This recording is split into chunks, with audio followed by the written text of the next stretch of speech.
Today I want to talk about DoorDash cars and which one is the best one for you to drive to make the most money. And they're all under $2,000 in this video. So stick with me and I'll let you know what my top 5 pick is.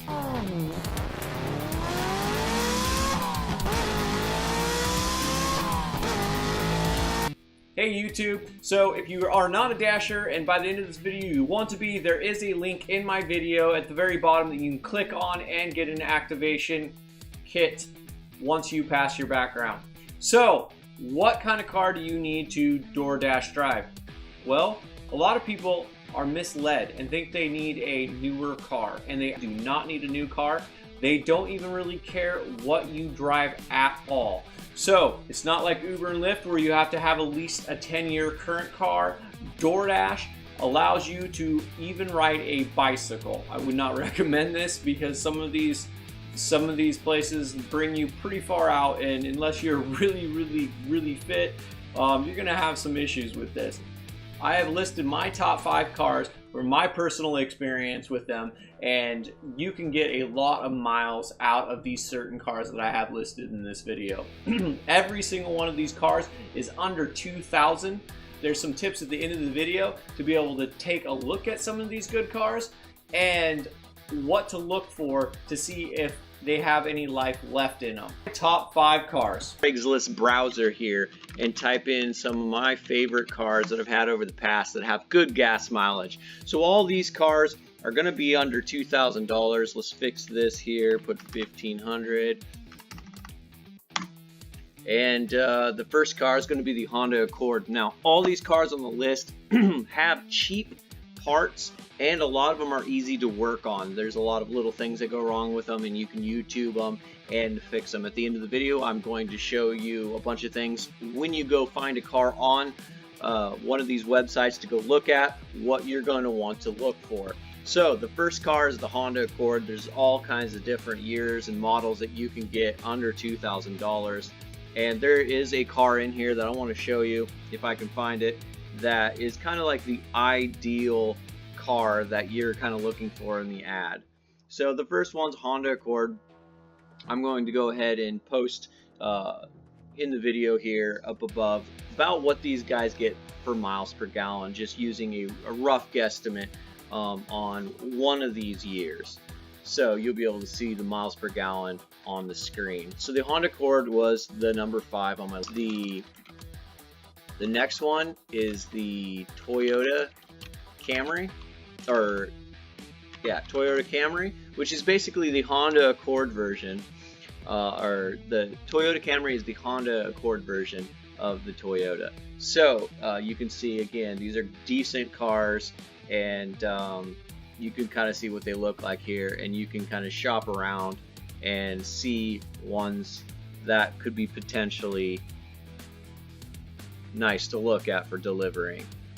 This one has under 108,000. Like I said, these cars I specifically chose because they are notorious for lasting several miles. This only have 108,000 on it, and I had a Honda Accord, and it was around 400,000 when I got rid of it, and it's still running today after about 6 years. So a lot of these can go 200,000, 300,000, 400,000 miles. So if you could pick up a Toyota or a Honda or any of these cars on like around 100,000, you're going to be good to go. Even 200,000 miles, if they're in great shape, you can get a little bit more out of them. So the next one is the Toyota Corolla.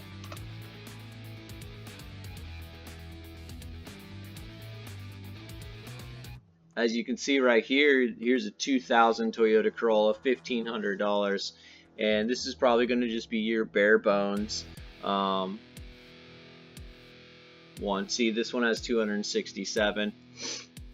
It is a 2000, and a lot of the times you're going to be sacrificing cosmetically not beautiful. So a lot of these cars are uglier, but they're good sound cars.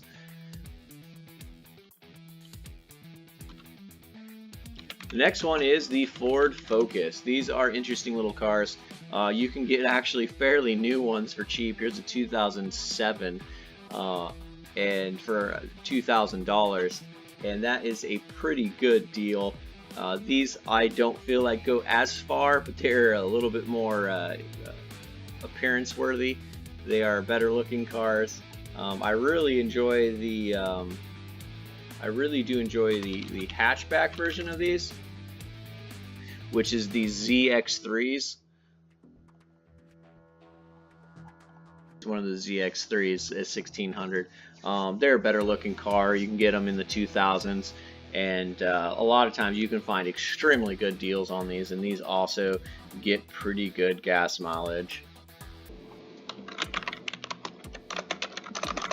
The Honda Civic. This is an all-around good car. You can pick these up and they can get some really good gas mileage, and they are actually decent looking cars. It's one of my favorite looking cars out of the group. It's a lot easier on the eyes. So you can take a look at these. These also can, certain years, can get really good gas mileage. And I've had a lot of friends that have Honda Civics, and they have always been absolutely great. I believe it was the 91 that gets amazing gas mileage. I'm gonna have to reference it in the video and make sure, but I think this little guy right here gets insanely good gas mileage. There's one of these Honda Civics that is like top of the line for getting good gas mileage, and I'll have to research and figure out which one it is. But the Honda Civic is also a fantastic looking little car. Here's a 2005 4-door 5-speed.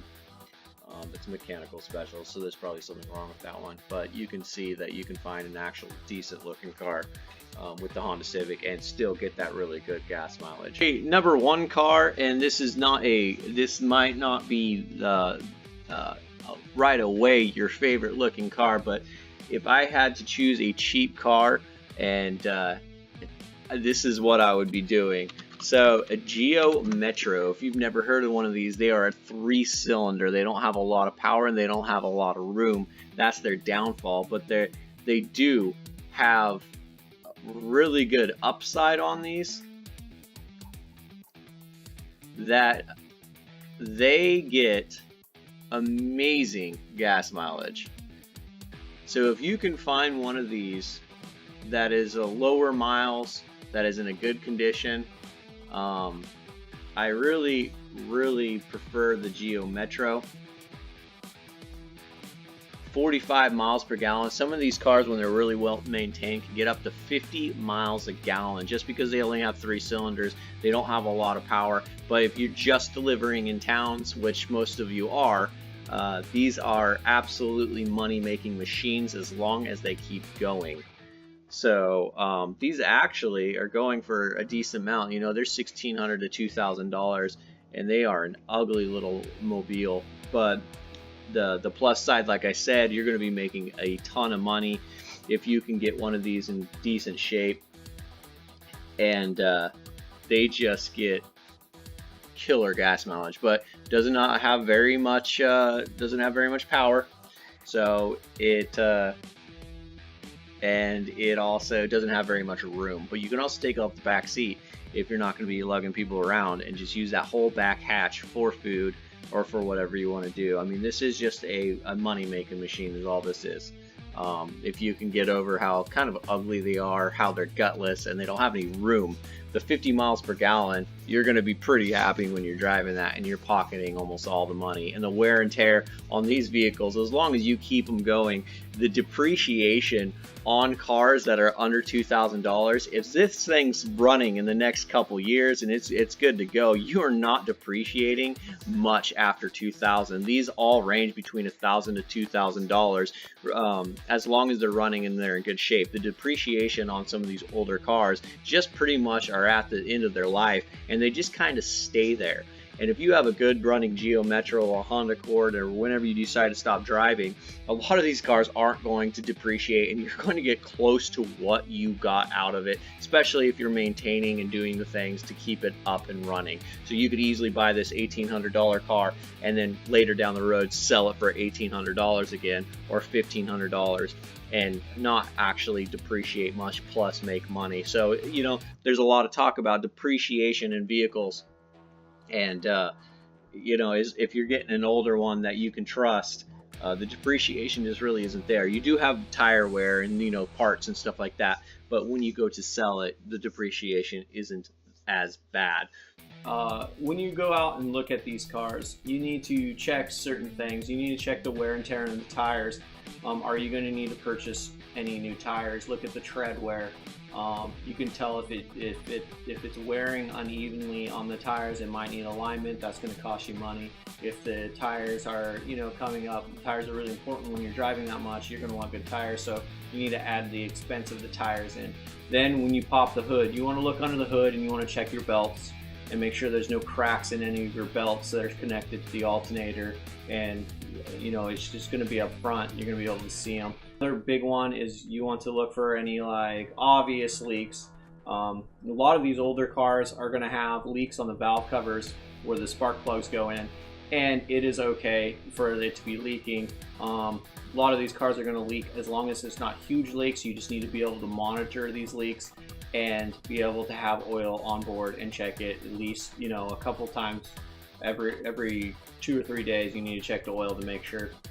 So you also want to wear your radiator, the front of the vehicle hoses. They're big radiator hoses, and they're big and they're black, and there's a lower and an upper. You want to make sure there's no swelling on it, and you want to make sure that these are in good condition. And they're really easy if you look up some basic videos on how to replace these tubes. It is pretty easy. But if you get any bulging or they're dry and they're cracked, and one of those goes out, you're going to lose all the cooling in your car, and your car's going to overheat, and you're probably going to ruin your engine. So, you know, you just kind of want to take a look at it, make sure that they need to be replaced, or if they are actually leaking or whatever, there could be potential damage to that engine. Also, another thing, the radiator cap, you'd want to take that off, and you want to make sure that there is no oil inside of the radiator, and that is really important. If there's any kind of oil, you want it to be like a green color, like a nice green color, and make sure that there's no oil in it, because if there's oil in it, just go and get away from that car. Another thing you can do is you can pull spark plugs out, spark plug wires. They're on the valve cover, and if there's oil on the plugs, you can definitely tell that there is a valve cover gasket. And what will happen if these plugs get dirty and with oil, they'll foul up and they'll misfire. So valve covers are fairly cheap to replace by yourself, and you can even bring them in. But you need to, if it does have those issues, it might not be running as well, and you can bring it into a mechanic or learn how to change the valve cover gaskets. And that's going to be probably the #1 thing for these vehicles, is they're probably going to be leaking around there, where if the spark plug gets dirty with those oil from leaking, it will misfire. The things look clipped, cropped, you know, moved around. Is there weird stuff in it? Have they put like aftermarket parts? You want to really stay away from these, because you don't know what kind of mechanic worked on them. And you want to stay as stock as you can for these, because once people start messing with them, especially like putting headers on them and aftermarket air filters, you really can have a lot of problems, especially if they're putting things in the dash and they're running wires all over the place. You really want to know what they're doing with these, and to make sure. The other thing you want to check is the power steering fluids. You want to check the transmission fluid, and you want to pull the dipstick on the oil and take a look at the oil. Is it low? Is it burnt? Is it, you know, it'll be like thick and black if they haven't changed in a while. You need to pull it out and see. It should be like kind of like a clear color where you can kind of see through the dipstick, and you can even see if like the dipstick's burnt and stuff like that. And it might tell you that it's running hot, but you just want to make sure that they're taking care of your car. If you pull it out and it's just solid black, and they're showing you the car, and I mean, it smells smoky, like you can actually smell it, and the oil smells smoky, they're probably not regularly changing the oil, and this might not be the good car for you. So you want the oil to be clean. I mean, it's kind of like the best foot forward. If they're not changing the oil before they're showing the car and they're saying that this car is well maintained, and you take a look at the oil, they're probably lying to you, and it's probably a scam. The second is always drive it. Make sure you drive it and it drives good and it sounds good. You can hear you can hear what a vehicle sounds like, and if there's any kind of like weird noises or whatever, you want to try to be able to figure that out. So those are the main tips for checking out a car. I hope these help you out. I would love to show you on my own car. Maybe I will make a video if I get enough people watching this to where I can help enough people. I would pull one of my cars in here and go over everything that I did. So if you enjoyed this video, please give me a thumbs up. Please give me a subscribe. I'm kind of lacking in the subscribe department, and could really use some more people. So don't subscribe if you don't want to. Okay? All right. Give me a thumbs up. I'll see you later, YouTube.